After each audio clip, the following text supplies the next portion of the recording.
MLA साहब, भूतपूर्व MLA साहब, भूतपूर्व चेयरमैन नरेश सिंह की सम्मानित यहाँ आई इलाके की सरदारी, गांव के सम्मानित बुजुर्गों, माता बहनों और बच्चों, सबसे पहले तो मैं क्षमा चाहता हूँ कि अर्जुन सिंह जी का कार्य था, पिछले इलेक्शन के दौरान मैं यहाँ पर नहीं पहुँच पाया, मेरी बेटी पहुँची लेकिन वो लेट पहुँची। और इलेक्शन के तुरंत बाद याद करो, कोविड का प्रकोप हमारे देश के अंदर फैल गया था और आना जाना 2-2.5-3 साल तक बहुत कम हो गया था। मुंबई वाले भी आपस से मिलते हुए कतराते थे। आज मैं धन्यवाद पिछली बार के जीत का तो मैं नहीं कर पाया, लेकिन आप लोगों से ये जरूर कहना चाहता हूँ कि जैसा मैं भीतर वैसा ही बाहर हूँ और आप मुझे परखे हुए हो। आज से नहीं, अनेक सालों से आप लोगों का सहयोग मुझे बाकायदा मिलता रहा है। हरियाणा के अंदर अगर कोई एक शख्स लोकसभा का इलेक्शन 5 बार जीता है तो ये आपका अजीज और आपका हमसफर ही है।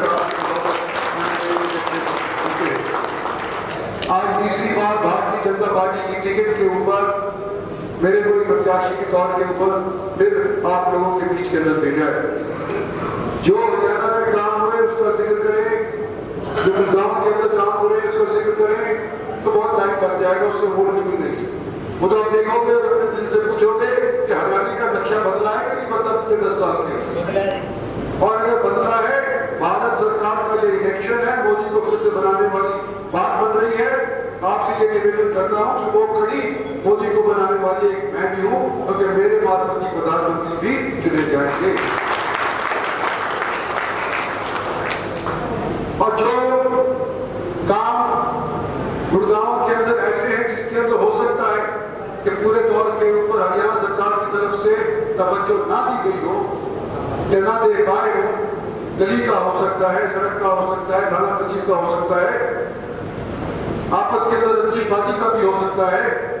ये सब बलान आज के दिन देश के इलेक्शन के अंदर आपके और आपकी वोट के बीच में नहीं आनी चाहिए, ये निवेदन करना चाहता हूं। आज अगर आप बोलेंगे कि भाई सरपंच जी ने इसने मेरी मुखालफत करी तो मैं इंद्रजीत के साथ है तो मैं नहीं रहूंगा, तो बेटा जब देश का कर रहे हो, आप अपना खुद का कर रहे हो, अपने देश का कर रहे हो।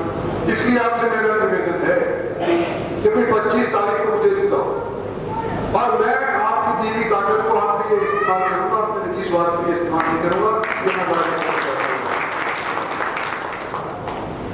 और ये स्वर्ण मौका इस दौर में भी है कि एक तरफ तो कैंडिडेट में परखा हुआ जाना पहचाना और दूसरी तरफ कैंडिडेट वो जो अभी तक तो शायद आपके गांव के आसपास नहीं फटका होगा, और हो सकता है कि इलेक्शन इतना लंबा चौड़ा पट के नहीं जा। ये कुल मिलाकर के ऐसा इलेक्शन है जहां हम एक रिकॉर्ड कायम कर सकते हैं। रिकॉर्ड कितनी जीत का मौका है, लेकिन इसके साथ साथ इसके दूसरा पहलू ये भी है कि लोग यूं ना सोच रहे हैं कि भाई जीता तो पड़ा है, क्या गर्मी के अंदर भागा दौड़ी करी, क्यों हमको जाकर के वोट डालने की आवश्यकता पड़ी, अपने राजनीति में हो जाओ तो इलेक्शन तो लोग और नहीं टूटेगा। और मैं नौजवान पीढ़ी से खासतौर पर कह रहा हूँ, तो पीछे खड़े लड़के हैं कि तुम कहीं ऐसे हो जिन्होंने पहली बार अपना वोट डालने का प्रयोग करना है, 18 साल से लेकर के और 23 साल वाले पिछली बार वोट नहीं डाले, इस बार डालोगे। तो इस बार आपसे मैं भी खास निवेदन करना चाहता हूँ, क्योंकि आपकी वोट इस बार 4.5 लाख है। पिछली बार 20 लाख वोट थी, इस बार 25 लाख के करीब है। उसके अंदर 4.5 लाख वोट ऐसी हैं जो पहली बार वोट डाल रहे हैं, लड़के भी है लड़कियां भी है। तो आप जब मेरी उम्र के हो गए, मेरे साथियों की उम्र के हो गए, तो याद करोगे कि हमने अपनी पहली वोट कहां डाली थी। और मैं ये कहता हूँ कि इस तरह से याद होना चाहिए आपके दिमाग को कि पहली वोट अपने देश के निर्माण के लिए डाली थी। हमने ये जरूरी है 10 साल के अंदर इंफ्रास्ट्रक्चर खड़ा कर दिया है। स्थायी सरकार भारतवर्ष को अनेक दशकों के बाद मिली है। इस बार 5 साल और चाह रहे हैं कि इस जो हमने नींव बनी हुई है इसके ऊपर इमारत खड़ी कर पाए, ताकि जब हमारे 100 साल आजादी के पूरे होते हैं 2047 के अंदर, हमारे आपके बच्चे पोते जो कहें कि हमने विकसित भारत के अंदर जन्म लिया है।